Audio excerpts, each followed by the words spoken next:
I am Beth, your host at the True Crime BnB podcast. I started this podcast with my daughter Bailey, creating a format where one of us would tell a rough story about a case, and the other would end every episode with an inspiring story focused on strength and survival. We wanted to remember victims and celebrate survivors. Now that I'm solo, some episodes are collaborations with podcaster friends who bring a case to share, and we continue the downer and upper format that Bailey and I created. Sometimes I release what I call Just 1B episodes, where it's just me telling true crime case stories that you've never heard before. I focus on cases that didn't get much publicity because those people still deserve to be remembered. I will never glamorize the criminals. This place is for the victims and the survivors. So come join me at the True Crime BnB. You can find me wherever you're listening to this right now.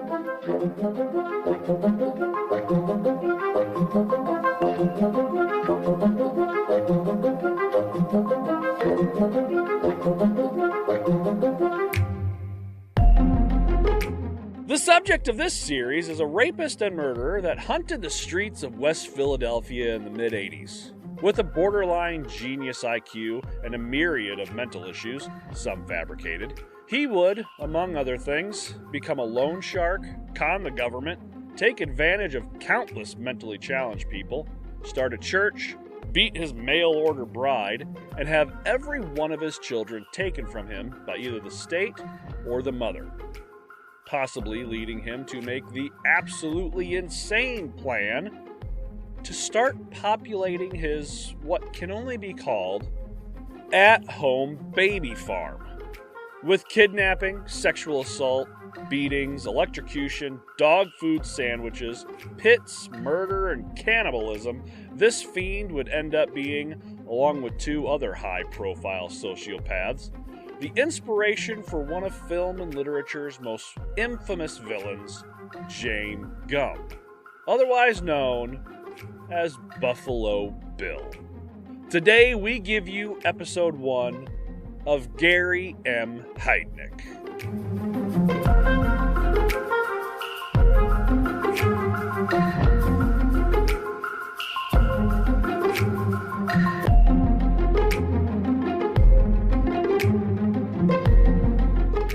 I'm Kevin Young. A flare with the heart of herb. Dan Hergen. And you tuck it back. And this is Torture.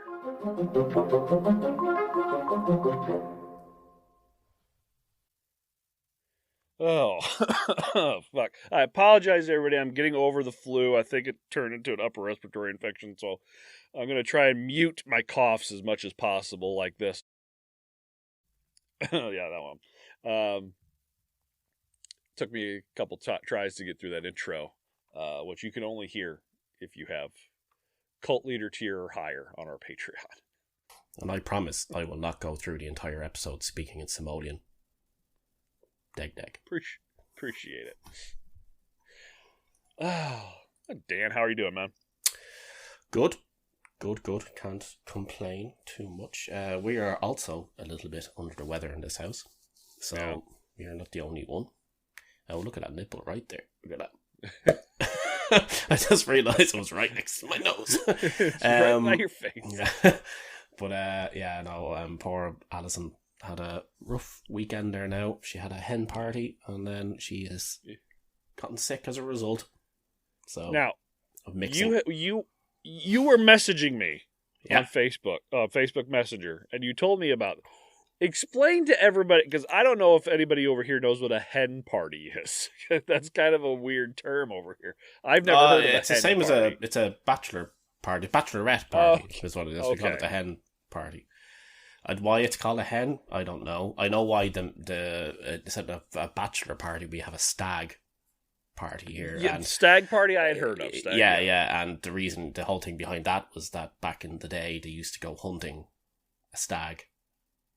Was the sure right, and that's where it came from. Now, unless back in the day they went hunting hens, I don't fucking know. It's a But possibility. Yeah, but that's what it is, a bachorette party. That's what it is. Okay. So, I figured a hen party, that's got to just be like I figured it was like a women's retreat or something, a hen party, because, you know, a bunch of hens. technically it is, I suppose. I just figured that's what it was, that you were getting screwed into doing shit for them for it. Oh, no. I'm going to Google it now. Okay, you go. Google it so we all know exactly what the fuck you're talking about. As far as stag party goes, yeah, stag party is a pretty common term over here. Yeah, I thought it was just always bachelor party. Yeah, well, you can call it that too. The stag party is pretty much just any time it's an all-male party, but that usually goes along with the bachelor party. But that can be associated with any type of all-male party. But anyway, while you look that up, we've got a lot to get to with this one. Got quite a bit to cover. I could have made it into 3 episodes. I only made it into 2, so they're going to be a little bit longer rather than, you know, super short. But before that, we got a message on our Patreon from our cult leader, Nevin. For all of you that remember from the last episode, and actually just before we started recording the main part of the episode, I heard that fucking cardinal banging on my goddamn window again. So as far as that goes, Nevin says, "Hey, I'm in Ohio, and the cardinal is our state bird. I can attest they are known for being insanely aggressive and not too bright, much like all the people that wear the red hats in this state." I agree. I live in the central part of Illinois. The irony, cardinal, red. Yeah. Oh my God. It all goes full circle, people. For a long time, cardinals have been the bane of my existence. They see their reflection and attack. I use window tint in my bedroom so they can really see themselves. I am well familiar with that tapping. LOL. I've never had. Thank you for the message, Nevin. I've never had a problem with cardinals tapping on my window. That's one of the reasons I had no idea what the fuck was going on. We've had cardinals in our backyard through our big sliding glass door that we could look at for my entire life. And windows, and I've never seen a cardinal just aggressively, not even tap on the window, dive bomb the goddamn window to try to get in. I've never. I was gonna say, yeah, Kevin thinking somebody's breaking in. It turns out it's just a big, dumb, stupid bird. It's just a bird. It's just a 4-ounce bird trying to get into my fucking house for no goddamn reason. I found the hen party. All right. Hen do or whatever. So the name itself comes from the word hinny or henny, which meant honey, right? So it's nothing to do with the birds. The bird. Right. But it originated, believe it or not, in America in the late 19th century. But the word association with the bachelorette party was only started to be used since the 60s over in like the UK and here. But the whole hen party thing over in America was people of middle and upper class when they'd meet in each other's homes and have their cups of tea and their biscuits and play cards and all that stuff. So basically anybody who watches the Gilded Age, let's say, you'll know all about that, and they're all meeting up the whole time. They're hen parties when the women all meet up. So there you go. Well, there you go. Now you learn something new every day. I mean, you come to this podcast to learn something new, but that's not but you learn something new on top of what you're going to learn new. Well, look, a bunch of women sitting in a room talking shit and drinking tea and playing cards, that's some form of torture, I'm sure. Yeah, could be. Misogynistic.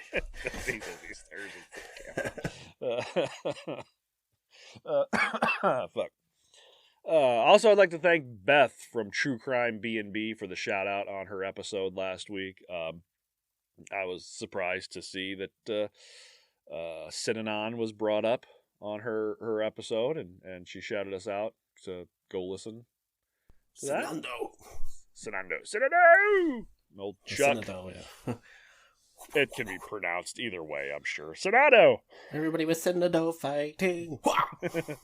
Surely not everyone was Synando fighting.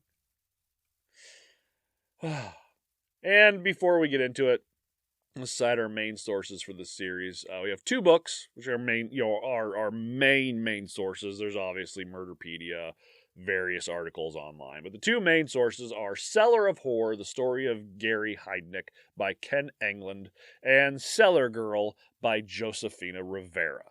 Now, I gotta tell you, they're both pretty well-written books. Cellar of Horror is probably the better written of the two.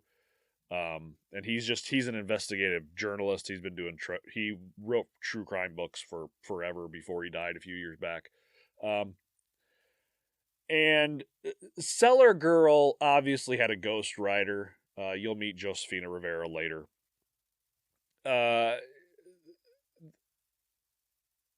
The information, the crux of it, like the main bulk of the information itself is fairly the same between the two. What the differences between these books is in the details. What time things happen, when exactly things happen. Everything that happens does happen. Like everything I can tell you, nothing was made up.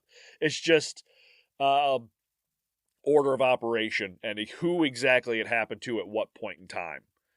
So I kind of had to take both of them and try to figure out exactly which one I thought was more true and go off of what other articles I could find that leaned in. Josefina Rivera does change her story for a few things to maybe make herself not look as much of a villain as some people thought she might have been. I'm going to come off right now and tell you, I do not think Josefina Rivera was a villain in this. I think she was, well, you'll find out, but I don't blame her for anything that happened. I think she was doing exactly what she needed to do. But there are some people out there that think she was. Because she does change her story a couple times over the years if you go back and look at past interviews. But to that to say, if you read something after listening to this and it's a little different than what you're reading from what you heard on here, that's because I'm going off two different sources. And I look up and Dan's licking the nipple of Buffalo Bill. Been doing it for a while. That's why. Well, when I'm rambling, I don't look at the camera. I kind of look down and get my thoughts collect. I look up and Dan's just.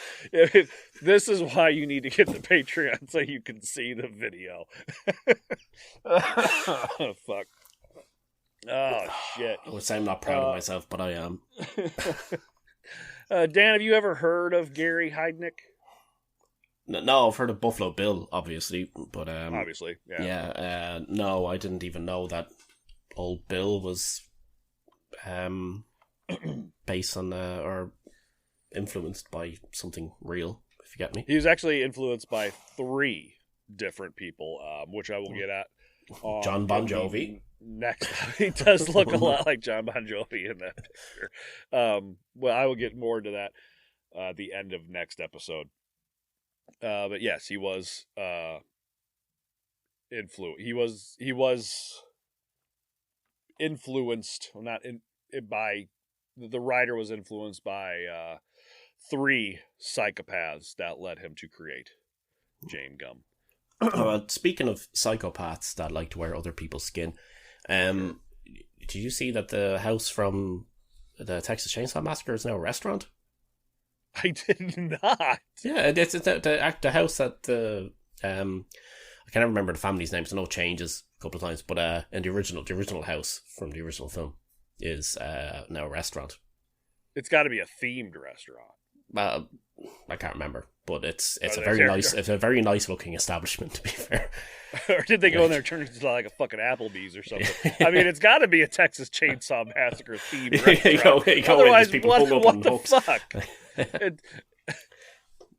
Don't know. Fuck. Wow. I don't think I'd want to be ordering like a leather face omelet or anything. Oh, I so would. I'd go in there and order the most disgusting sounding thing and just cross my fingers that it's not what it says. Fuck. All right, well, let's get into it, because I said we got a bunch of shit to cover, and I like to go deep diving into this stuff. So Gary Michael Heidnik was the firstborn son to Michael and Ellen Heidnik, November 2nd, 1943, in the Cleveland suburb of Eastlake, Ohio. Michael was a tool and die maker, and Ellen was a, quote, not unattractive woman of Creole descent. A beautician. About a year and a half later, Ellen gave birth to Gary's younger brother, Terry. Yes, they were Gary and Terry, which is just don't do that to your children. These wasn't Terry and Jerry. It's true. My parents, up until I was born, so I'm Kevin, but my three brothers that my mom and dad had before me are Brian, Brad, Brandon. And they decided to go with Kevin for the last one because my mom was sick and tired of going, Brad, you, that one. Whichever the one with the brown hair. Because then my brother turns around and he names his kids Madison, Mackenzie, Macy, and Marley. It's like, what is wrong with you, man? Break it up. Oh, God. Anyway, they lived in a... We know you're Kevin, by the way. You didn't need to tell us that you're Kevin. If you're listening Kevin. to this, you know already that he is Kevin. If you missed the beginning of the episode, my name is Kevin. Somebody hits that thing on Spotify too many times. It's just, I don't need to know what they're talking about. Just get me to his name. I'm Kevin. That's all I needed to know. Then they turn the episode off, and they're good. They lived in a middle-class home in a middle-class subdivision, and they were all miserable. Gary and Terry fought constantly with their dad for most of their lives until later on they would completely lose contact with him. Every time I say Gary and Terry, I want to say Terry and Sherry, like from The Simpsons. Yeah. Sherry and Terry. They got along with their mother almost as well, and by the time Gary was 2, the couple had called it quits. Ellen had moved out. In her divorce petition, Ellen accused Michael of, quote, gross neglect of duty, and Michael claimed Ellen was a wild woman and a boozer. So, because I said duty. Yeah. Gross neglect of duty. The boys Severe went lack to of live. pooping. He never shits. Yeah. I want a divorce because this man never shits. Again, low-hanging fruit, people. We go for it every time. The boys went to live with Ellen and her multiple husbands. She got married a few times until Gary started school. Then they moved back in with Michael and a new stepmother that they got along with almost as well as they did with their father. Both boys would say that Michael was a ferocious disciplinarian. When Gary wet his bed, his father would make him hang the soiled sheets out his second-story bedroom window for the world to see. Gary also claimed that when Michael was really angry, he would also hang Gary out of the window, by the second-story bedroom window, by his ankles for the world to see. That's where I'm going wrong. My parenting. I've tried. My wife refuses to let me. Yeah. She's like, what are you doing to my children? I got some good strong rope. I got some duct tape. I got a window. And I got a child. He's 18. You can't do that. I disagree, but okay. I can. I won't because you won't let me, but I can. I have the ability. I don't have the permission. Shut up, Sooty. No. Stupid cat. Once, Michael even painted bullseyes on the asses of their pants before sending them off to school, which is just kind of funny, honestly. I mean, if you're, I guess it depends on the type of school you go to, of who's going to take advantage of that. That's like taking the whole kick me thing to an extreme. Yeah. Michael claims none of this happened and they grew up in an average household. He's like, they're full of shit. Of course, they both said the same things about Michael, so it's his word against theirs and Ellen's. That kitten. Dan's got he hasn't seen me all day, as usual. Oh, yeah. If Dan was ever to get keel hauled as a pirate, he'd have a cat on his shoulder instead of a parrot. Yeah. Yeah. Garr. Troubles for Gary didn't end at the home, however. According to Terry, Gary was picked on fairly routinely at school because of his, quote, football head. Hey, Arnold. Yeah. Hence the Hey Arnold background. I think next week I'll have Stewie from Family Guy. It was the result of falling out of a tree at an early age on the crown of his head, Terry also claimed that after this fall, Gary's personality changed. Now, this is something that we see in sociopaths and psychopaths, people with mental instability and people who go on to, do horrible things to others, wetting the bed and head injury early in life. I just had a mental image of the football head, but it's the other way. So it's long. So the face. The face. So it's like Phineas from Phineas and Ferb. It's the other way. What if it's a football head, but it's up and down? Oh yeah. Oh Jesus. Yeah. Or like sideways, or diagonally. Now it should be stated that Terry also had mental instability later on in life. He attempted suicide a few times. It was hospitalized in mental hospitals himself. So it also could have been genetic. It could have just ran in the family. Now, other than this, the boys did have an average childhood. They did average boy stuff, other than getting beaten all the time and made fun of and all that shit. It's pretty average. Boy Scouts, summer jobs, dating girls. But what Gary was really interested in was business and joining the military. So by 9th grade, Michael scraped up enough money to send Gary to Staunton Military Academy in Virginia. He stayed for 2 years, where he scored exceptionally fine marks and had no disciplinary problems. This was also the time where he first saw a shrink. Now, we don't really know why. The only information given was that he wasn't given any medication. But he starts seeing a therapist at a fairly early age, about 9th grade. Hey, at the end, I'll do that. Yeah, and that's fine. I've seen a counselor. I've never went to therapy, but I saw a counselor for a little while. I think if you need to see a therapist, I do see one. So there you go. Oh, do you? Yeah. Every couple of weeks. Yeah, perfectly fine. Do it. Yeah. Talk to somebody. It's You can't be good. judgmental.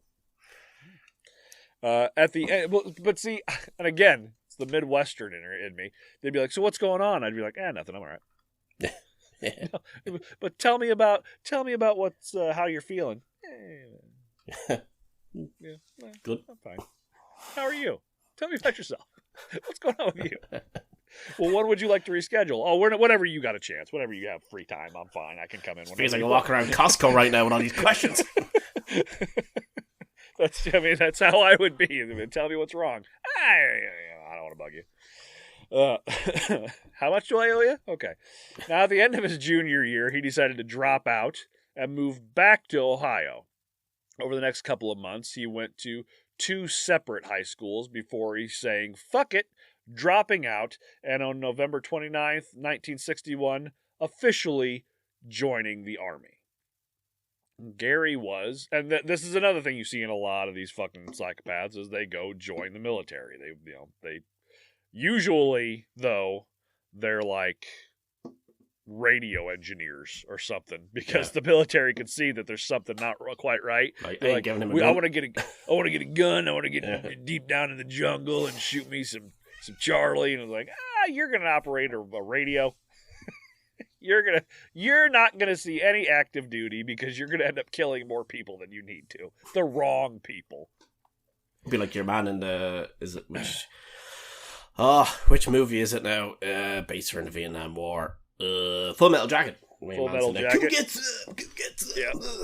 some. Yeah.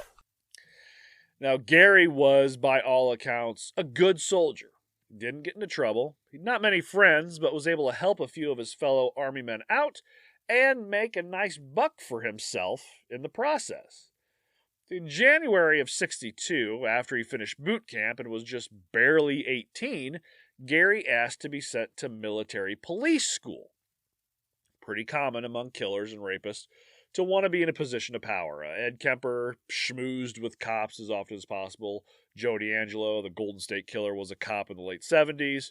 Jared Schaefer, the butcher of Blind Creek, was a patrolman in the 70s.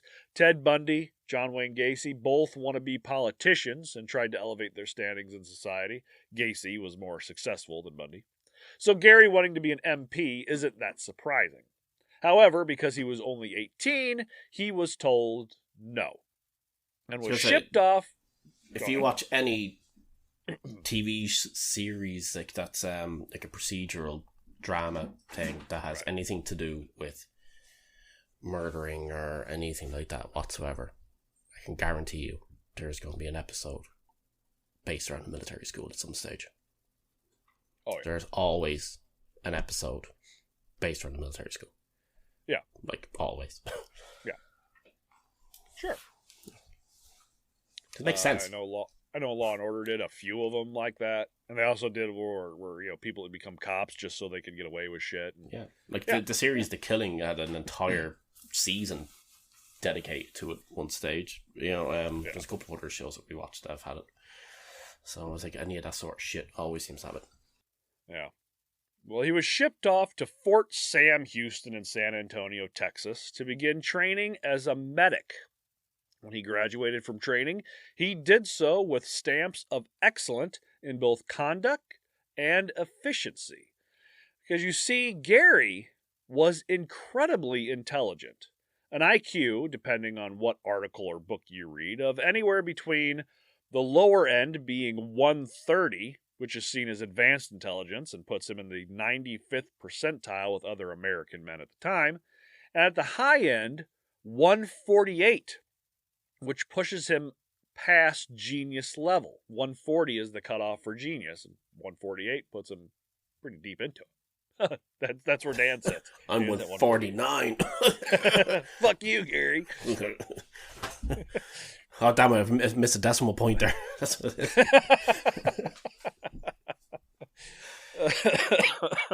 But anyways, with the new training and the new job in the Army, Gary started making more money, and he used that money to make even more.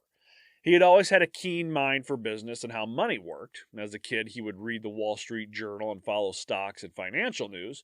So when the opportunity arose to make a buck off his fellow soldiers, he took it. He'd save up as much of his pay as he could and start making loans to the others in the barracks, charging them interest. And everything would have worked out fine until he was shipped out.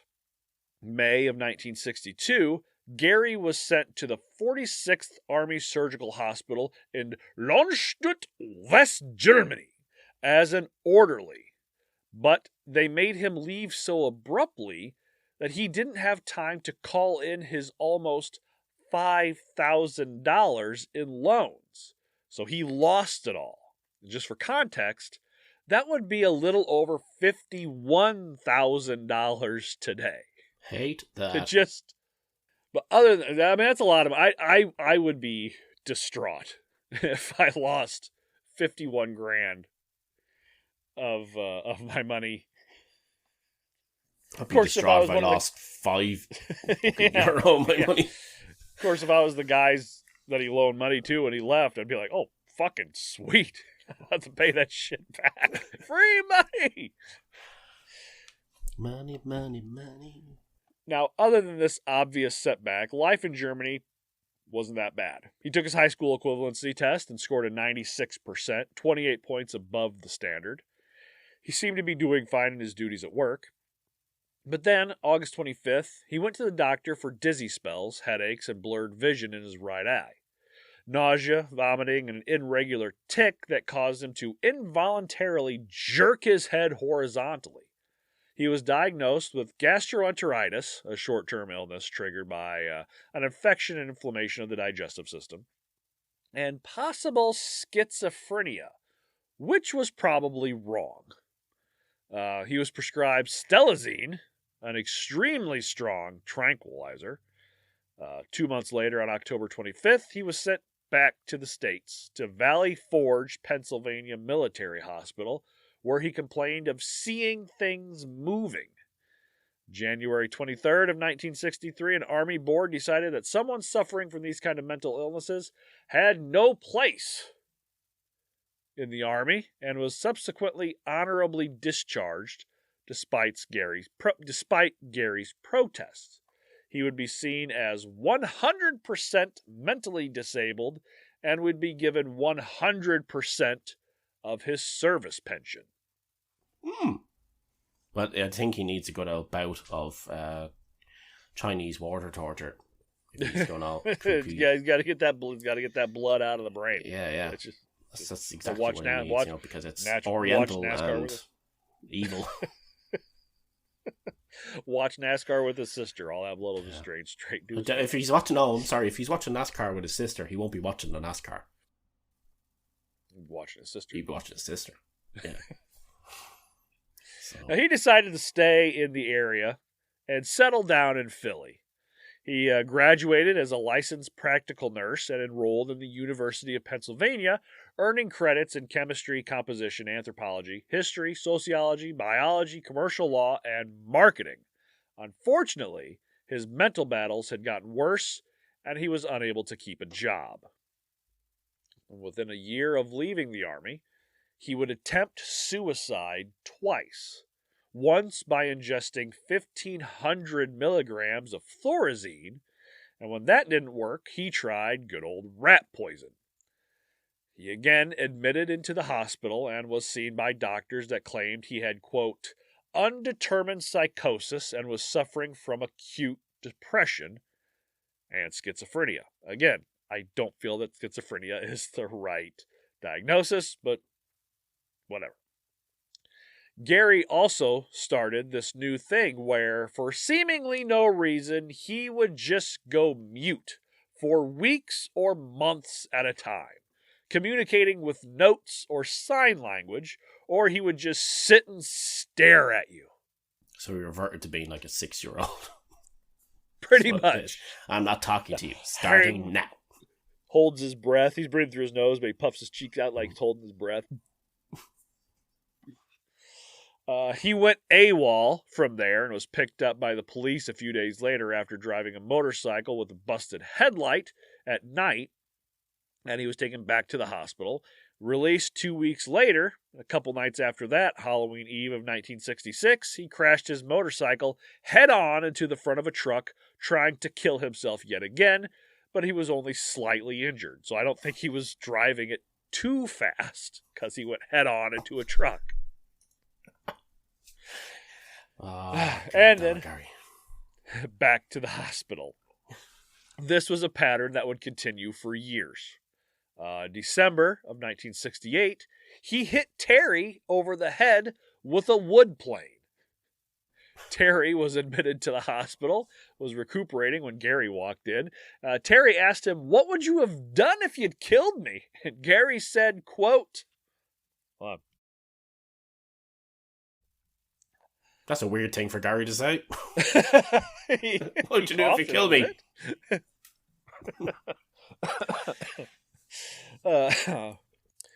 Quote, I would have put your body in the bathtub and poured acid over it to dissolve the bones.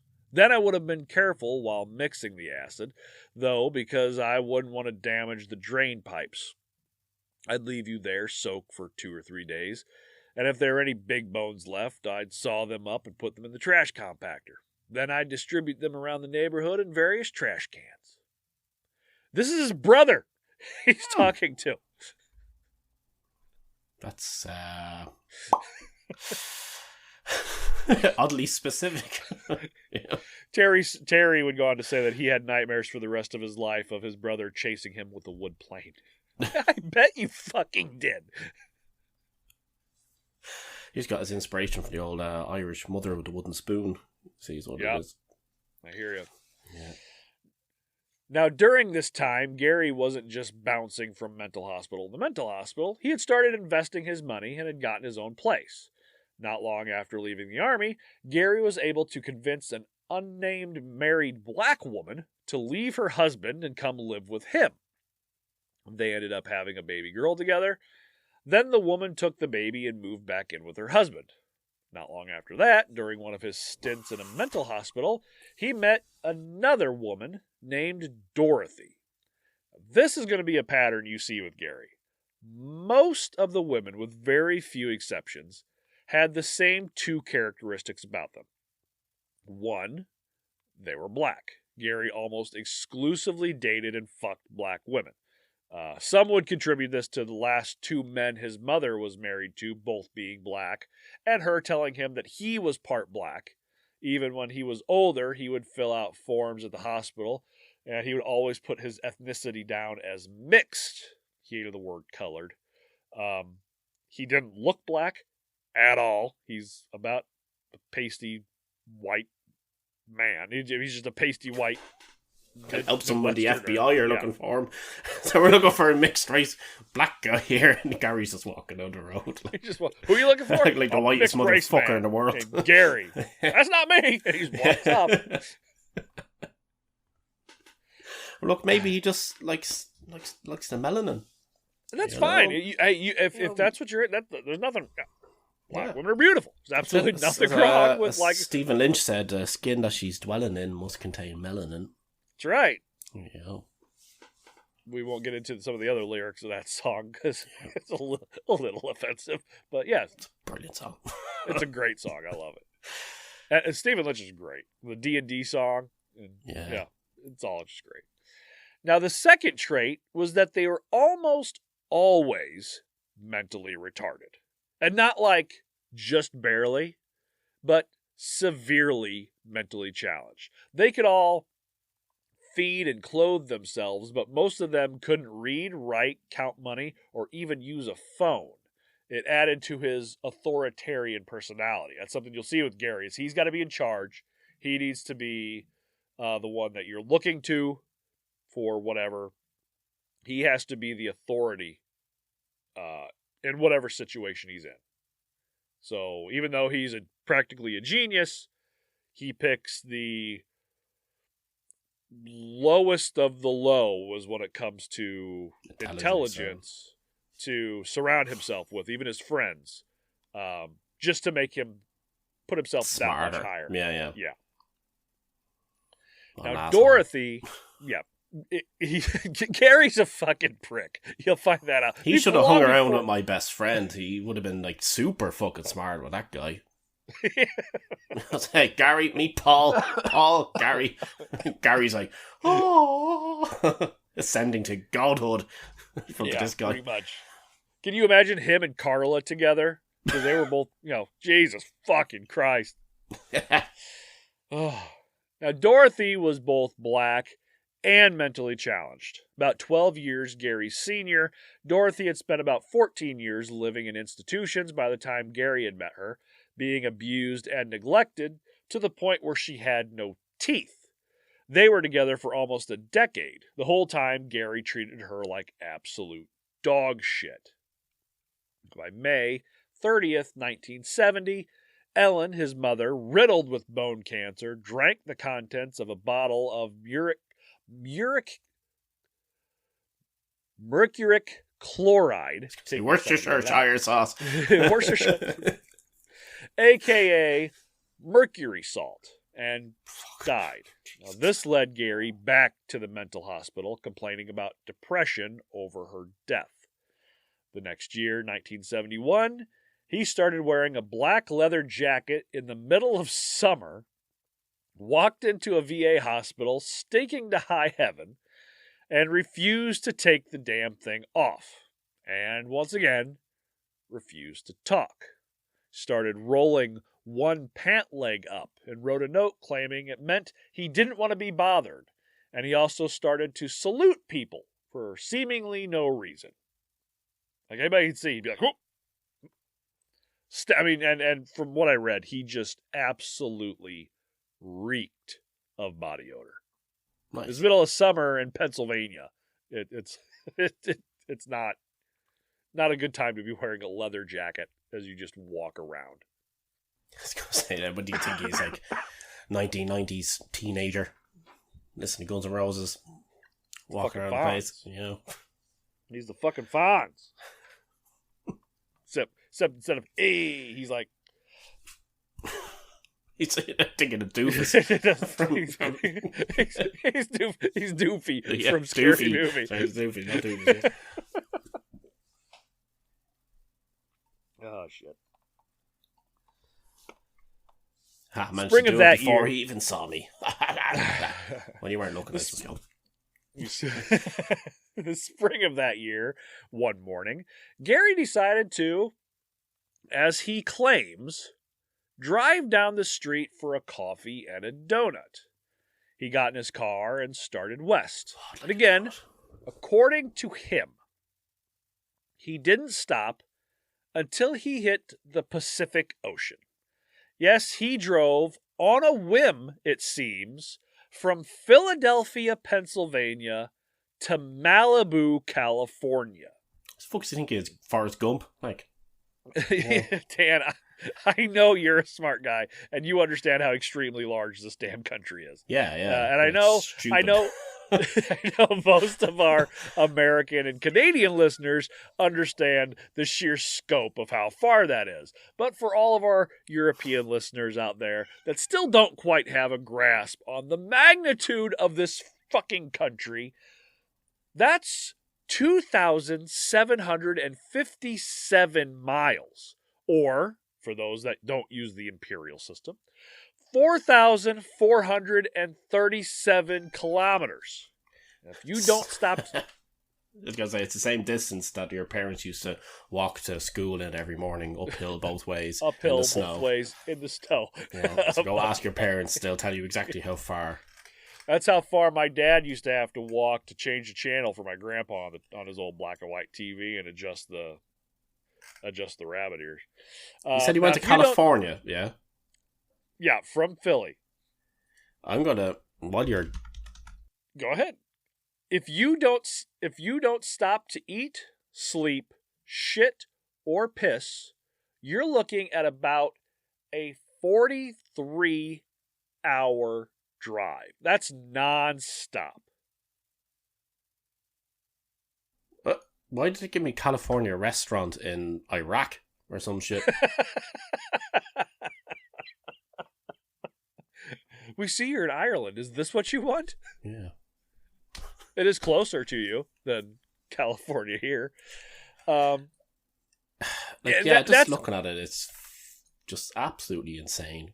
Yeah, and that's only if you know where you're going. If you know the way, because we're not talking about a time where you have fucking Google Maps or Apple Maps or even MapQuest for those if you want to go back 20 years or so. This is Atlas and road maps that you pick up at gas stations to find which way you're going.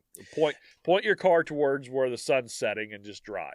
Can you imagine if you were to drive from Madrid in Spain, here's for the European people, from Madrid in Spain to Moscow or Moscow? Yeah. It's the entire width of Europe and then some. Yeah. What I have on here, that would, for a little more context, what I have is that's just California. Philly to Malibu is just a little bit further than it would be Ireland to Egypt as the crow flies. Yeah.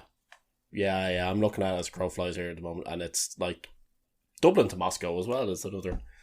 There you go. I'm going to drive to Moscow. I'll report back in. We'll finish this episode. I'm gonna leave this recording.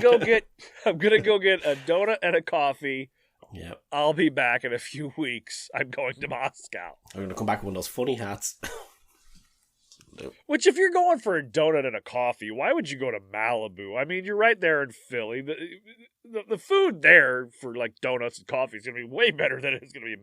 You go to Malibu, it's going to be some type of health fucking food. I'm not back in the 60s though, sure. No, it's about 70s here now, would we? Are we in the 70s now? Beginning of 71. Yeah, well, 71. There you go, yeah. Spring of 71, yeah. Is that where In-N-Out Burger is?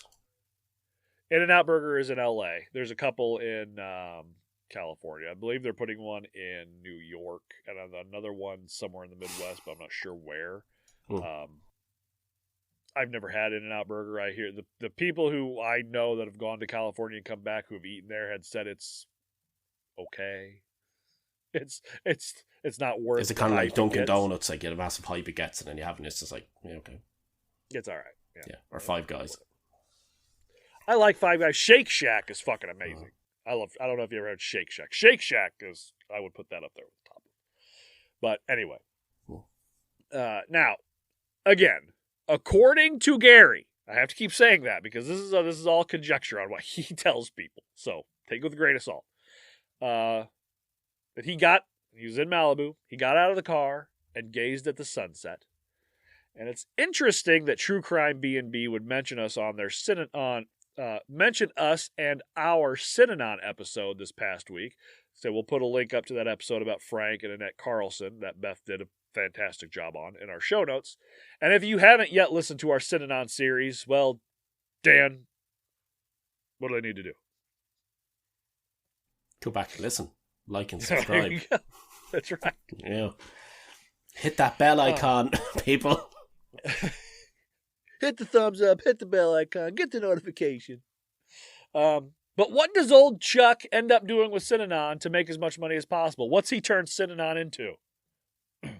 Goes from a cult to hold on a minute. I remember this. Let's see how much Dan paid attention. What does Synanon turn into? Aside from a cult.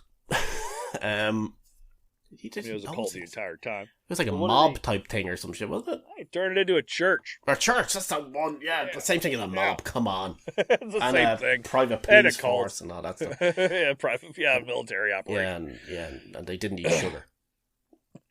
No, they were allowed to have a Snickers like once a week until they broke into the shit. Yeah, until Chuck decided, you know what, sugar's not bad for you. Go ahead and eat as much as you want.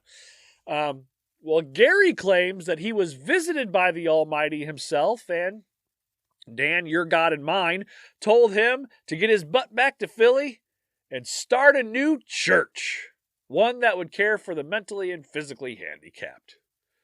So, a few months later, October 12th, 1971, Gary's application was approved to incorporate the United Church of the Ministers of God.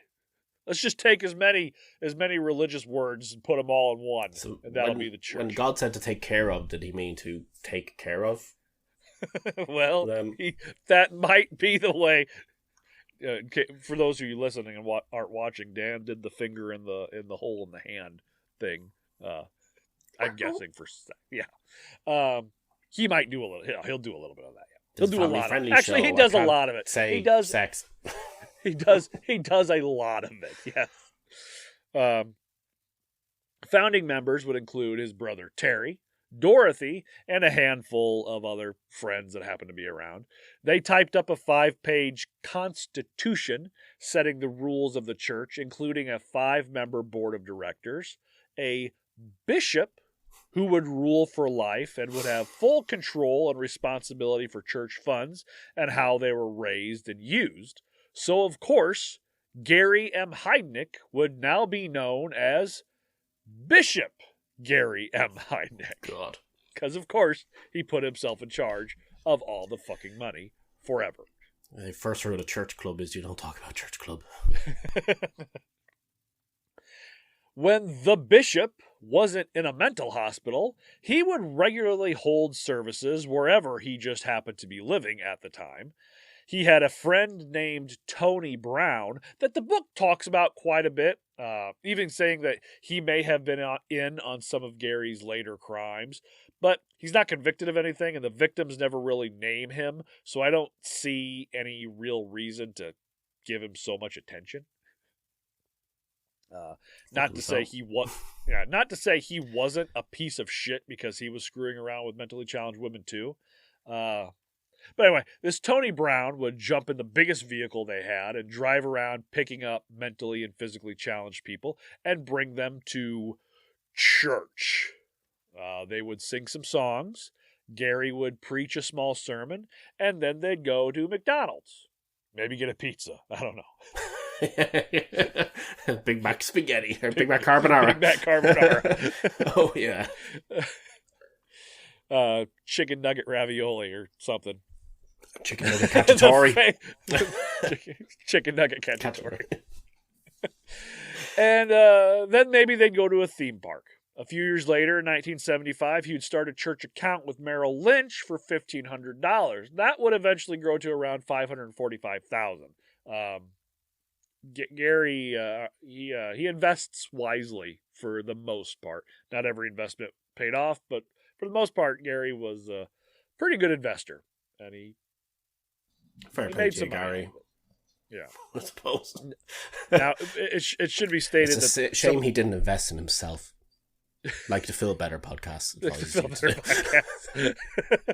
Now, it should be stated that a few of his significant others that came through the house that really had no reason at all to stand up for him for any reason had said that he never saw him take a dime from anyone. Passing the collection plate around was not something his church did. They passed something else around. He passed the staff edge. Any black mentally challenged women in here, just pass them around, please. They had a different entrance for a different reason. I was just thinking I guarantee you that motherfucker, he didn't get anywhere near Malibu. He was just off his head and he ended up in like Rehoboth or something. He's just like a couple of hours down the road. He's probably in Chicago looking at fucking Lake Michigan or some bullshit. Yeah. Be like, man, it's a lot colder in California. It's really cold. Yeah. He saw one person wearing flip-flops. He's like, I'm in Malibu. Well, in spring of 1971, people in Chicago would be wearing flip-flops because it doesn't matter if it's 50 degrees outside. That's too hot to be wearing long pants and a jacket. Oh, that's true, actually. Yeah, even in Chicago. Oh, yeah. Now, it was around this time that Dorothy went missing. If you were to ask the people around him, Gary was frantic and worried. He thought that she had wandered off somewhere and got lost, or worse. Yeah, I know, you're probably thinking, he killed her. But after a few years, the police finally found her alive and well, but worse mentally than she had ever been. She went missing for years. Like, the authorities didn't know where she was or what she was doing.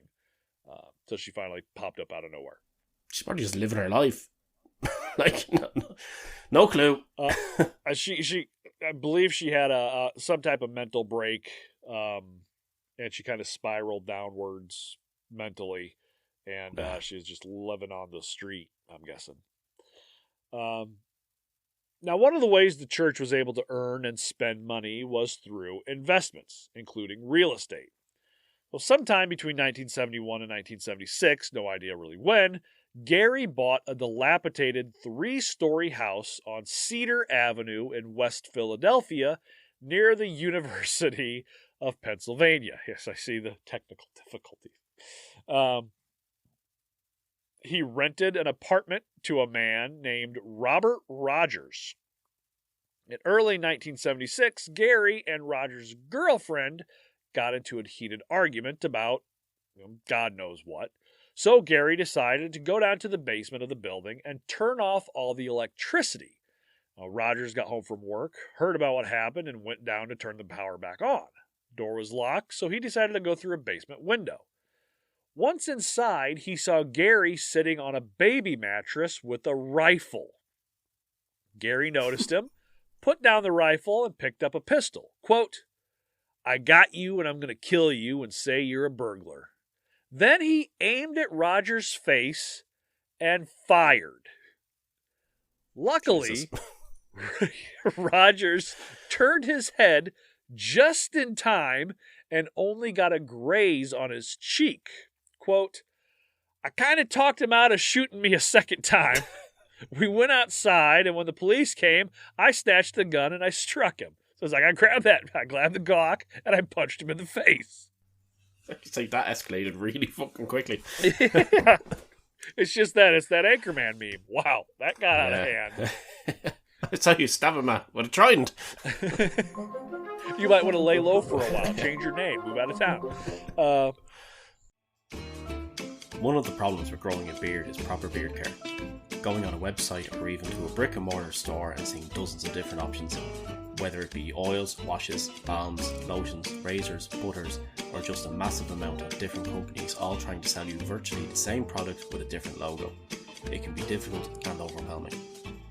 And even worse, See, I already fucked it up. And even worse so if you're trying to buy beard products for someone else. Well, thebeardstruggle.com has made that process infinitely easier with their beard kits and bundles.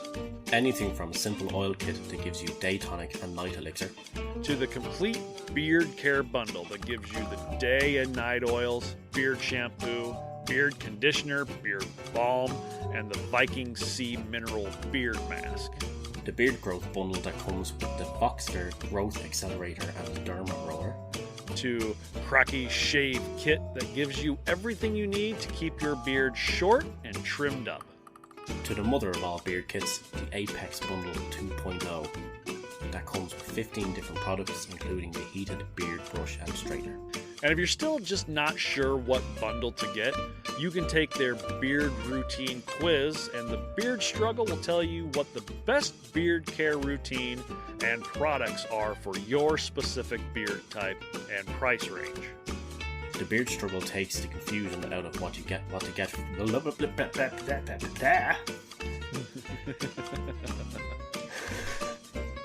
Anyway, the Beard Struggle takes the...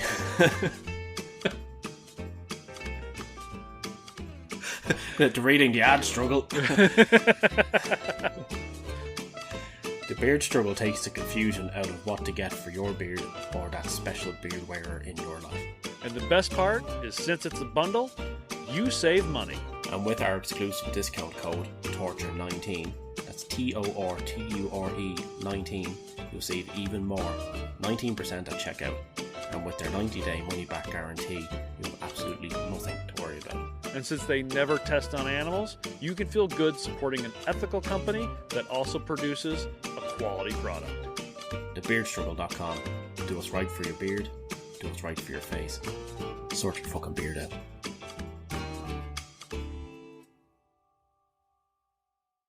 For some reason, probably racial, the charges were dismissed a week later. Shot a man point blank in the face. And they're like, you know what? We're going to let you go home. He's mixed race. Just better let him go. That could be. The black party, I think, should stay in prison. But that white party, I think he's going to be all right. So you get on out of here. Just quickly, only half beat him.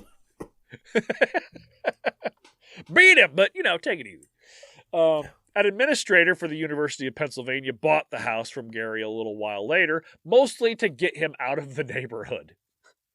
Somebody's got to do something about this. Like, I got the money, I'll buy the fucking house just to move him out.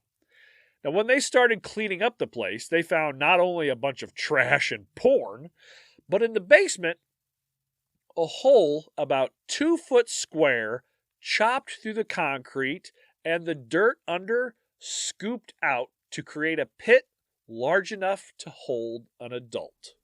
Put solution in the basket. This is what they call foreshadowing, if you were writing the story, and it's probably something people should have looked at a little more carefully, as far as he goes for his other criminal acts. Now, after leaving the Cedar Avenue building, Gary took up with Anjanette Davidson, who had an apartment at 2331 North 58th Street. Now, Anjanette, again, a mentally challenged black woman, was unable to read or write and had an IQ of only 49. 70 is the cutoff for being mentally challenged. Like, that's 60 to 70 area, that's like Peter Griffin. I'm only slightly mentally challenged. She was at 49. So he had almost 100 points of IQ on her. You could see, the whole thing of him really, Yeah. Yeah.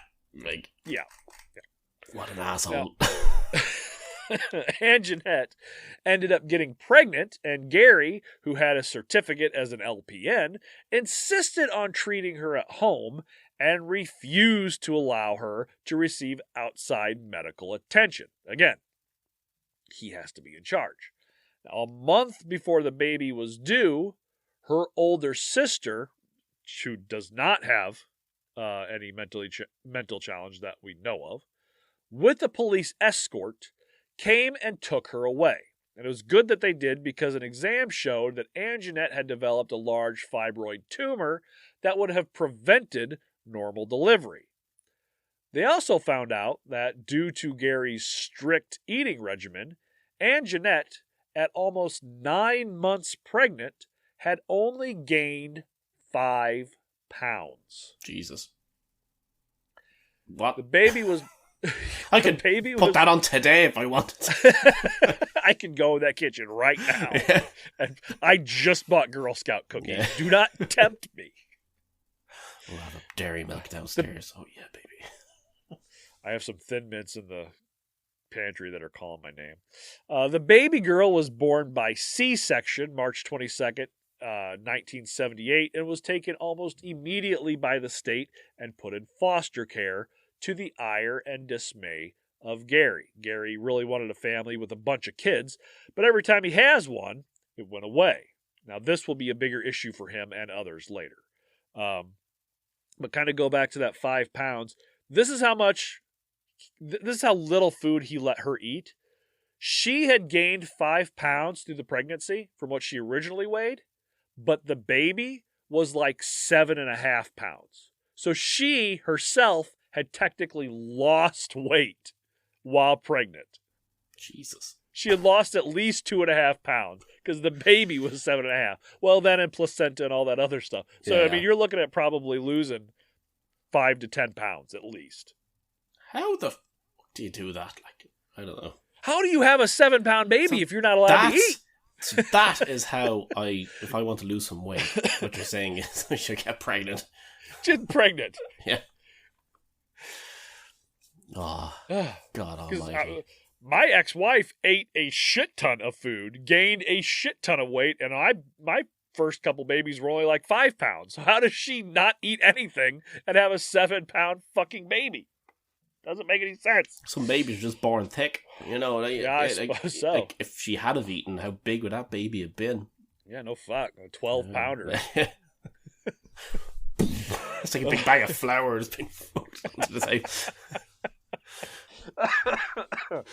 Now, about a month and a half later, Gary and Jeanette drove to Salinas Grove Center, an institute for the mentally retarded near Harrisburg, Pennsylvania, to visit Anjanette's other older sister, Alberta. Alberta was even worse off mentally than Anjanette, with an IQ of only 30 and the mental capacity of a 5-year-old. She was 34 and had been institutionalized since she was 14. The two signed her out with a day pass, promising to have her back the next morning at the latest. Next morning came, no Alberta. Over a week later, still no Alberta. So the center went looking. They drove over to Gary's apartment and asked where she was. Gary told them that he had put her on a bus back to Harrisburg. They didn't believe him and asked if they could search the apartment. He let them, and they found nothing. The next day, still no Alberta. So they decided maybe go back and research the apartment, except this time to check the bathroom with the police escort. What's that goo and all those bones in your bathtub? That's my brother. He did a good job of those drains there. These drains are working great, I can tell you. I mean, I did not take any care of mixing this acid at all. This is going straight down. I am impressed. Now, the next day, still no Alberta, so they went back with the police escort, but this time, they didn't just search the apartment, they searched the entire building. And wouldn't you know it, there, in an unused storage room in the basement, they found a scared, cowering Alberta Davidson. Now, once back at the center, doctors discovered a tear in the vestibule of her vagina, indicating recent intercourse, traces of sperm in her mouth, and gonorrhea in her throat. Jeez. How did that get there? I mean, I knew I misplaced that somewhere. I also think, I know it's the correct term, but it's the word vestibule. Just like, it's like you walk into a bus station into the vestibule. Yeah, exactly. Oh, this is what it's like. Yeah. Now, three weeks later, Gary was arrested and charged with kidnapping, rape, false imprisonment, unlawful restraint, involuntary deviant sexual intercourse, interfering with the custody of a committed person, and recklessly endangering another person. At the trial a few months later, Gary told the court that after calling the center and getting approval to keep Alberta longer, the center called back and said that she needed to return immediately. Alberta didn't want to go back, so Gary hid her, but denied ever having sex with her. He even passed a VD test. He was negative for gonorrhea. I was going to say that he tested negative because he gave it all to her. You see, that's what it was. So he didn't have it no more. If I have 6 apples and I give you 6 apples, I can no longer test positive for apples. Okay. They had so much sex, he gave her all the gonorrhea. Of it. Yeah. And he countersued because she stole it from him. I lost all my gonorrhea when he gave it to her.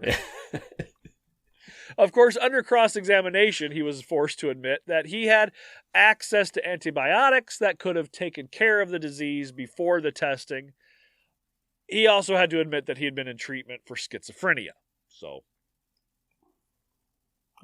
maybe. Oh boy, I hear somebody's home. Probably the girl.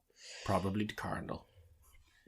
The cardinal just got a key, opened up the door, and came in. It's like, fuck it, I'm coming in. Walks in, drops his suitcase, drops his briefcase to the ground. I'm here, fucker. Walks in, punches you in the face. Give me some plastic Fuck bag. you, asshole. Just walks up to a window, starts headbanging against the fucking thing.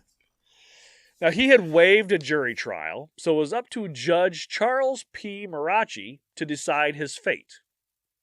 Unfortunately, the rape, kidnapping, false imprisonment, and involuntary deviant sexual intercourse charges had to be dropped because they couldn't be prosecuted without Alberta's testimony, and the judge had deemed her too mentally challenged to take the stand.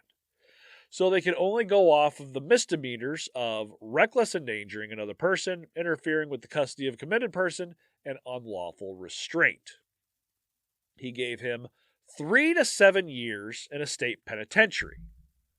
However, Gary would never do an actual day of prison time. He would spend the next 4 years, 2 months, and 14 days bouncing from state hospital to state hospital. And that's the story of Gary Gonorrhea. Thanks for tuning in, folks. Gary Gonorrhea. He pulled his mute bullshit again, rolling up one pant leg, writing a note that said, "The devil shoved a cookie down my throat." When the doctor examined his throat and said he didn't see a cookie or anything else, Gary wrote another note saying, quote, "Pray for eyes," which is kind of good. Oh, you don't see that cookie? Pray to God that you can see shit again. I got antibiotics that'll stop me from developing the cookie in my throat. 2.5 years he did this, until one day a friend of his showed up, and they just started having a conversation like nothing was wrong. And a guard at this specific state hospital, who had never heard Gary speak before, was completely convinced that he could not talk, started screaming, "Hey, he's talking!" And Gary responded with, quote, "Yeah, must be a miracle." And then just went back to talking. He's just like, "Yeah, sure, must be a miracle." Good old Bishop Gary. He's walking around healing everybody. Give him the old Bishop Gary. That's what I'm calling him every night from now on. I play chess. I move Gary. Yeah. Now, April 12th, 1983, Gary was free, but under state supervision for the next 3 years. The first thing he did was go searching for Anjanette, but she, just like Dorothy, had gone missing. Some investigators still believe to this day that he killed her and buried her in an unmarked grave. As far as we know, to the writing of the book, which the book I believe was written in 93, she had still not been found. See, what happened was he buried her in what he thought was Malibu, but it turned out it was just like Connecticut or some shit. Like it was actually Milwaukee. Yeah.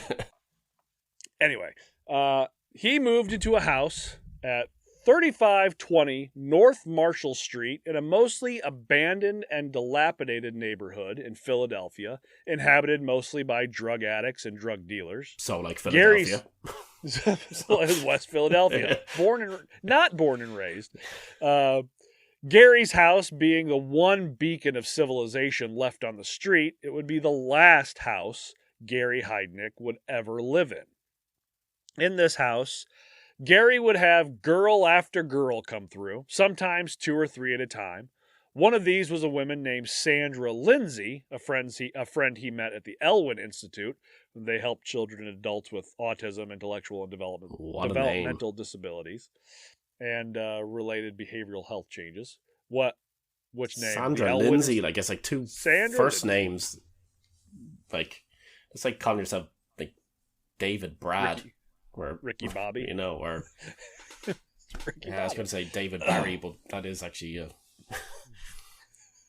Barry. Tommy Lee. Yeah. She was black and mentally challenged, just his thing. But it's just a rotating door of women coming in and out of the How house. many black mentally challenged people are there in Philadelphia? Philly's a big place, and he lived in the area where all the black mentally challenged people lived. Pretty much because there are sections of major metropolitan cities, especially here in the United States, that certain people, I would say certain people, like, oh, black people go here, white people go here. Oh, I've watched The Wire. Don't worry, I know what you're saying. Okay, it's Baltimore, but it's close enough. Yeah, but it's the same. In most major cities, drug addicts, drug dealers, the mentally challenged who can't afford a nice place to live. You have to move to this certain area. That's kind of where everybody kind of ends up. If you have a mental disability, that's where you are, unless you have a rich family that can take care of you. If you're on your own, then you got to go where the cheap places are. It was just a rotating door of women coming in and out of this home, along with Tony Brown, again, who lived there for a short time. The place was what one sex worker called a zoo, which is a good way to put it, I suppose. Gary, still in 1983, decided maybe it was time to settle down. And for that, he decided to look east. And he went to a matrimonial bureau and told them to find him a Oriental virgin. His words, not mine. He wanted an... All right? I'm not the one saying I wanted that. something strange and exotic. And dangerous. He wanted dangerous and exotic. A few weeks later, he received a letter from a Filipina named Betty Disto. Betty, the youngest of 6 children, was a beautiful woman in her early 20s with raven hair and dark eyes. They started writing back and forth, sending pictures to one another. Gary sent her a younger picture telling her he was 36, when in reality he was now in his early 40s. Telling her he was the leader of a church he had started, which seemed weird to her. It should. It's a weird thing. Then after that remind me to not invite you to my church. Then when I started, oh, you're only Dan's? No. I'll go. No. That's a different. You're thing. only Dan. Don't worry, everybody. That's a different thing. I'll get it. That's a different thing. Yeah. You got to pay for that. That's a different thing. No. I'm gonna have to start my own church. I would have started a church of bacon, but somebody already did that. Yeah, I think those are already around. Yeah. With many denominations and infighting. Then after almost 2 years of talking back and forth, he proposed. Her mother begged her not to go. She thought he might be some type of witch, crazy man, which she's not too far off. Which is but on crazy. But on September 29th, 1985, Betty boarded a plane from Manila to Tokyo to New York to Philadelphia. When they finally met, Betty thought he was much older than he claimed, and, quote, he looked like Dracula. So red flag there, get back on the plane and go home. If you ever fly literally halfway across the world to meet the man of your dreams and he looks like Dracula, maybe turn around and go the other way. Unless it's Gary Oldman, in which case he is the man of my dreams. Like, yes. Hello, Gary Oldman. Or Leslie Nielsen. Leslie Nielsen. Now, when they got to the house, she was surprised to find a black woman sleeping in what was supposed to be their marital bed. Gary told her she was just a tenant. October 3rd, they drove to the courthouse and were married. And it only took a couple of weeks before she would walk in on him with 3 black women in their bed. When she told him to buy her a ticket home, he told her no, that it was normal in America. It's not.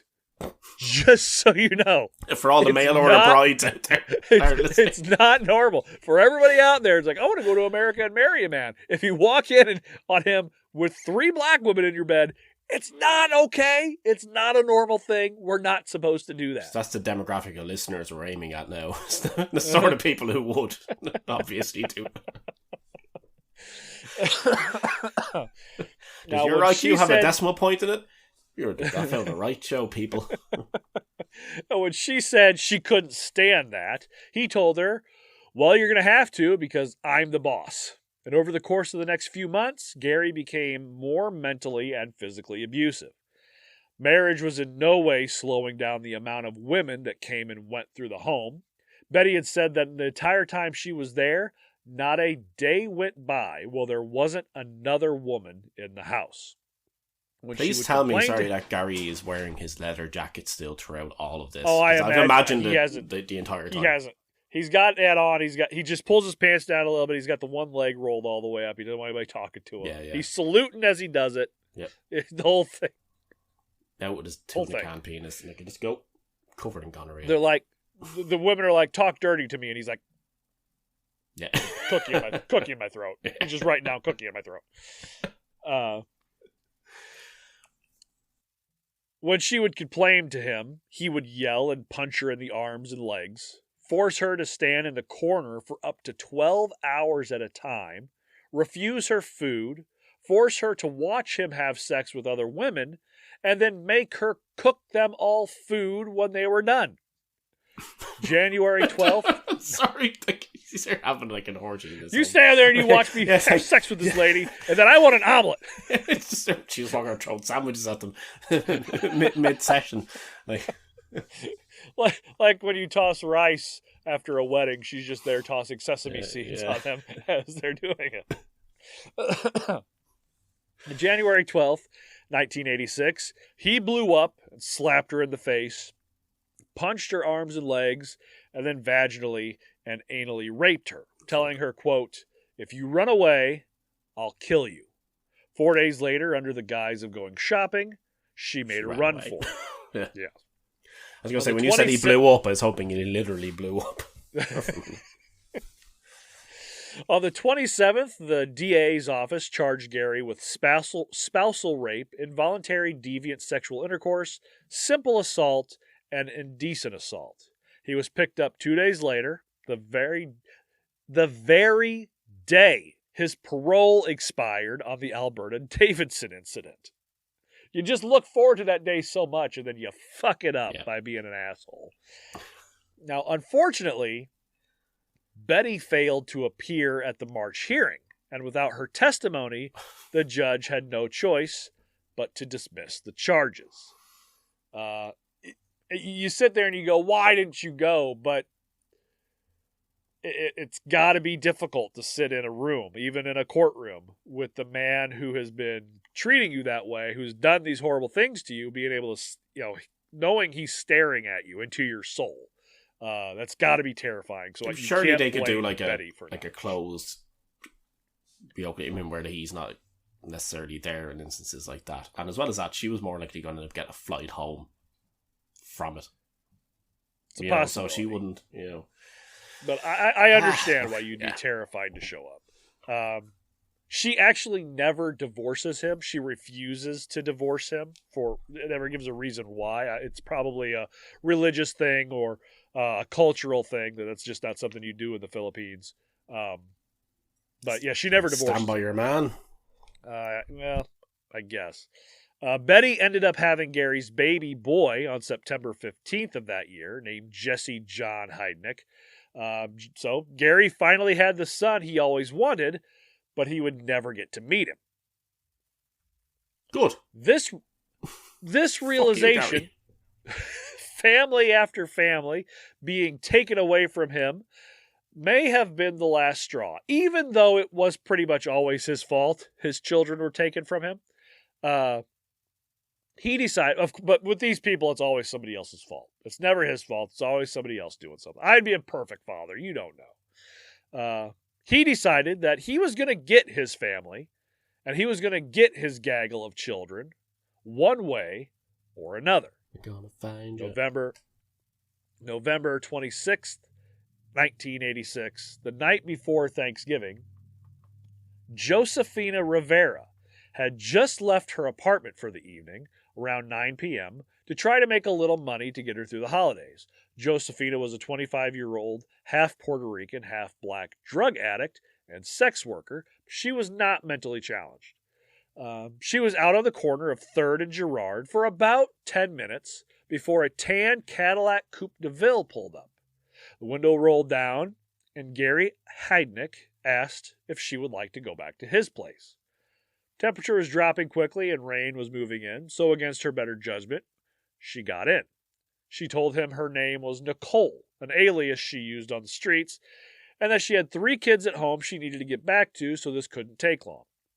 This is a half a lie. She does have 3 kids, but they are not waiting for her at home. One of them is in the hospital. The other 2 are in the care of other people. So after a quick stop at McDonald's for a coffee or a pizza, whatever, they headed to Gary's house. Once at North Marshall Street, they went inside. They went to the bedroom. He gave her the money. She took off her clothes, got in bed. He did the same. They had sex. Boom. End of transaction. like every good sex worker. Like it should be. You go in, you have sex, and that's boom, you're done. That's it. Thank you. Here's your money. Wham, bam. Go your separate ways. Yeah. Literally, thank you, ma'am. Thank you, ma'am. Only when Nicole went to put on her clothes, Gary came up behind her, wrapped his arm around her throat, and squeezed. He kept squeezing until she almost passed out. He let her go and quickly handcuffed her wrist behind her back, threatening to choke her again if she fought him.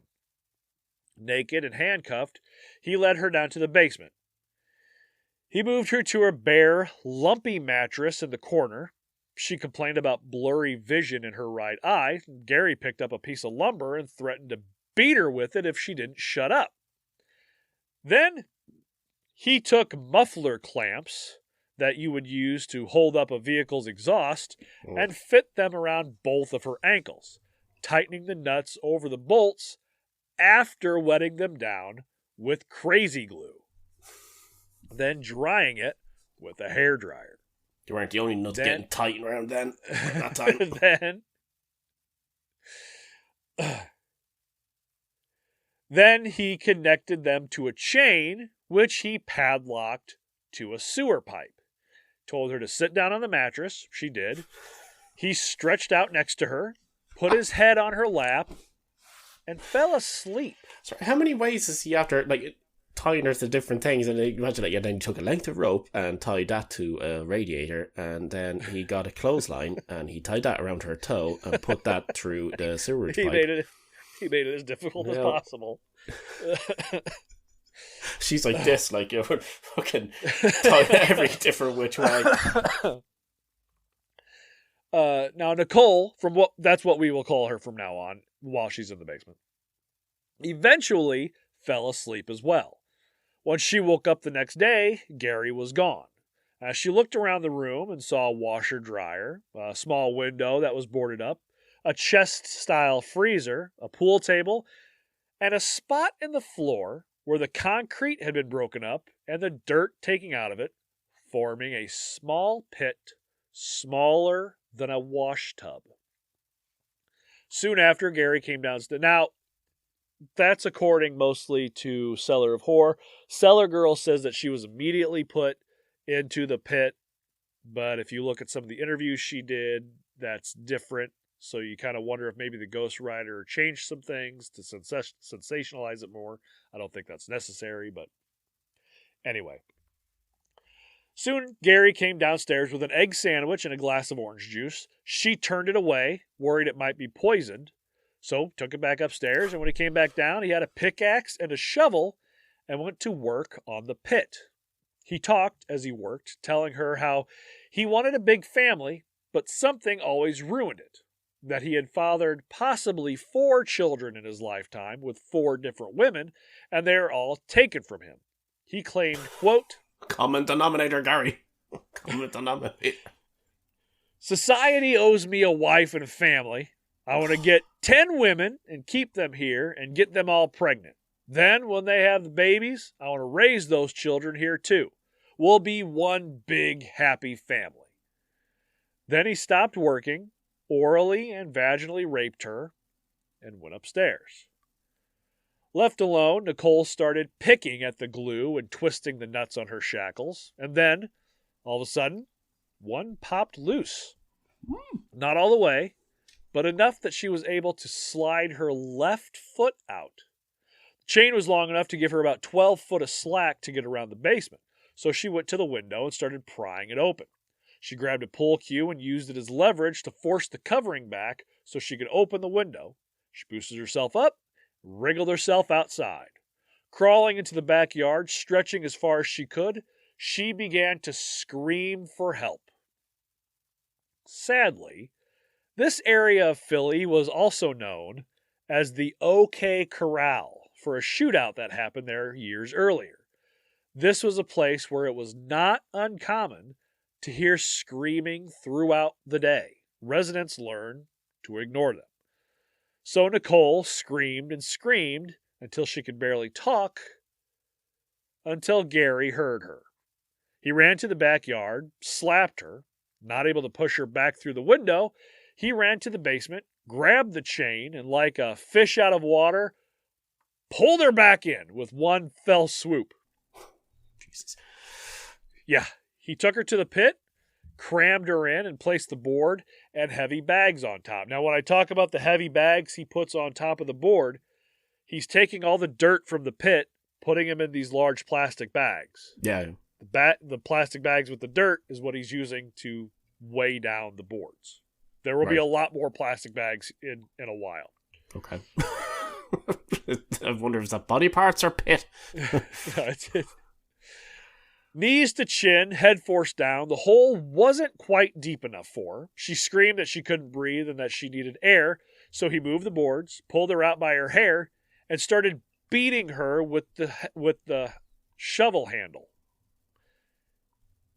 Jesus. When she surrendered, he stuffed her back into the pit, covered it back up, grabbed a radio, put on a rock station, and turned the volume all the way up, and left her there for the next 27 hours. Years. Oh.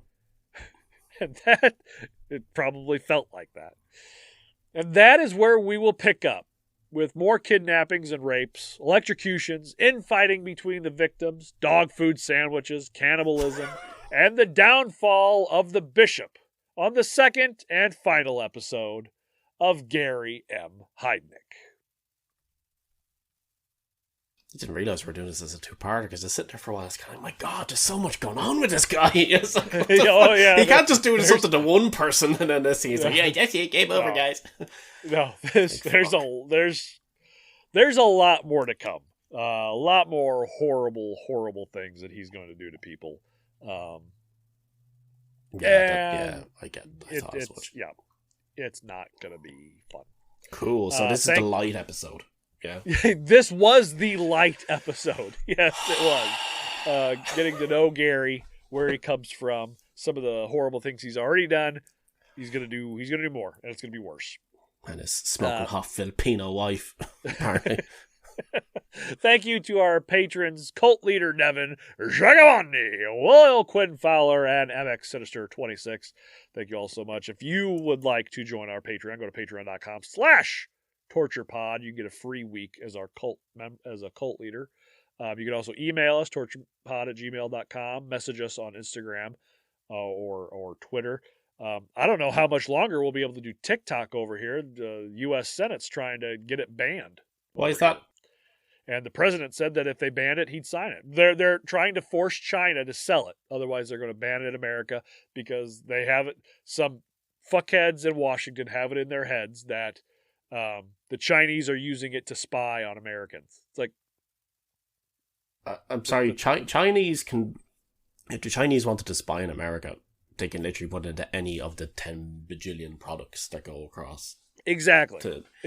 Like, it's the stupidest fucking thing I've ever heard of. It wouldn't surprise me if they were, but like, you know what I mean? Like, look, America's already spying on America, so yeah, everybody is spying on everybody else. It's. Are you on Facebook? Yes, therefore you are fucked.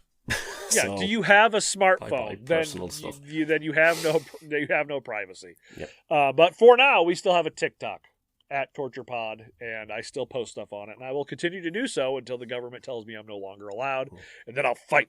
I'll be a fucking rebel. I'll find a way to download it anyway. Doing some funny dances on it or something, like everybody does dances on TikTok, don't they? Yeah. Is that not what it is? Yep. It is. That's all TikTok is just people dancing. Cool. TorturePod fits right in there. It's dancing person. Hey, this was horrible. You want to hear about people died? Yeah. Dancing person. Go rate and review on Apple. Go to Good Pods, rate and review. Go to our YouTube page, youtube.com/torturepod. Little snippets and excerpts from the show. You can donate on our link tree that's on our socials. Go to buymeacoffee.com/torturepod. Buy us pizza. Get our Patreon. Or go to redbubble.com/people/torturepod and buy some of our fantastic merch. I got my torture hat on here. I don't have a shirt on. I'm not wearing torture stuff today, sadly. I do have this though. It says I don't care what the Bible says. Nice. Neither do I. I want to actually touch on something to the rate and review thing, because it's something that we already talked about actually as well, which is the whole thing of wanting to know the bad side things that people want. Yeah. You know, right? Exactly. So the reason that came to my mind was earlier on I was actually looking at some of the stuff to do with our analytics and our reviews and stuff. And Sure. Two people who have done it so far, thank you, right? Yes. Put it this way, if you look us up on Spotify, we're on 3.8 out of 5. So that means there's at least one star on there, right? And there's one star, let's say, on Apple. Right. And a couple of, and somewhere else as well, I saw that there was like at least one. So, hell, I don't mind if somebody feels they want to do it. I'd like to know why, though. Yeah. If you're gonna have the audacity to completely fuck over our analytics, to completely fuck over our rating, Let us know why. With a 1-star review, at least have the common decency to tell us why. Yeah. If you think we're annoying and the subject matter is horrible and we just don't know what we're doing, that's fine. I'm perfectly fine with that. But fucking tell us. Yeah. So we can either A, do something about it, or B, make fun of you. It's one or the other. Because I've seen some really funny 1-star reviews for things where somebody turned around and they gave a product a 1-star review. And they were like, thing works fine, but delivery was a couple of days late. And it's like, but you're reviewing the fucking product, not the delivery company. You know? And just things like that. So, like, you never know if it's something like that. Cool. But, yeah, I'd like to know, because it's good to know. I mean, like, we can't bring that up unless we know.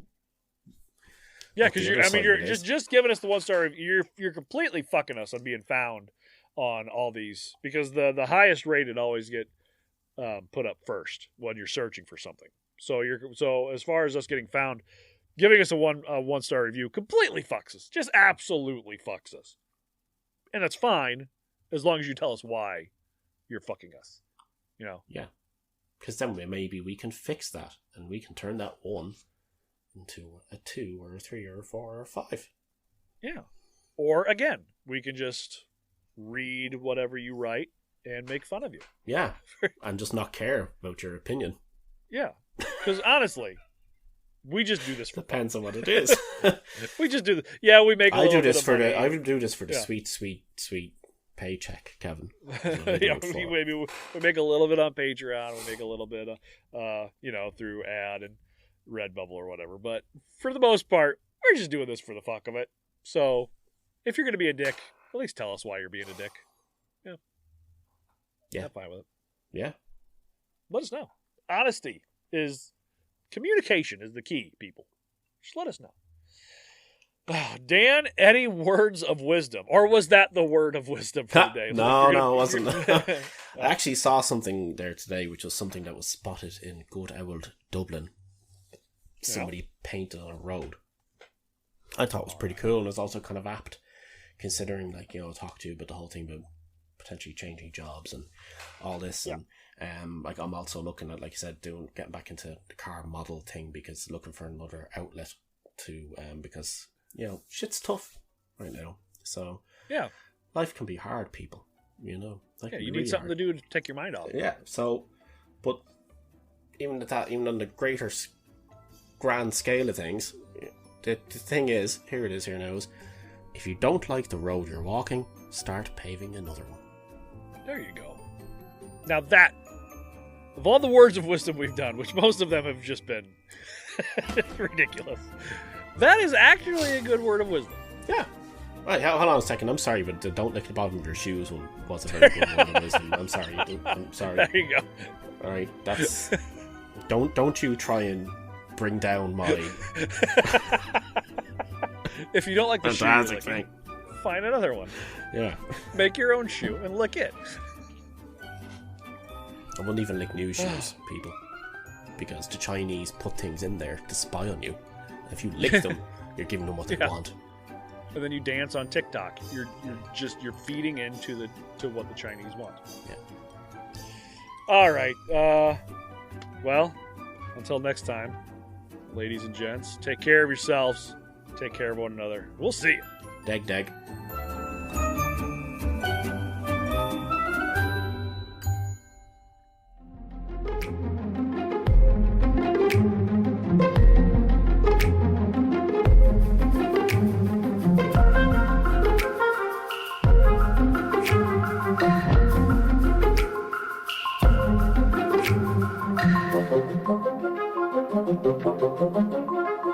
Thank you.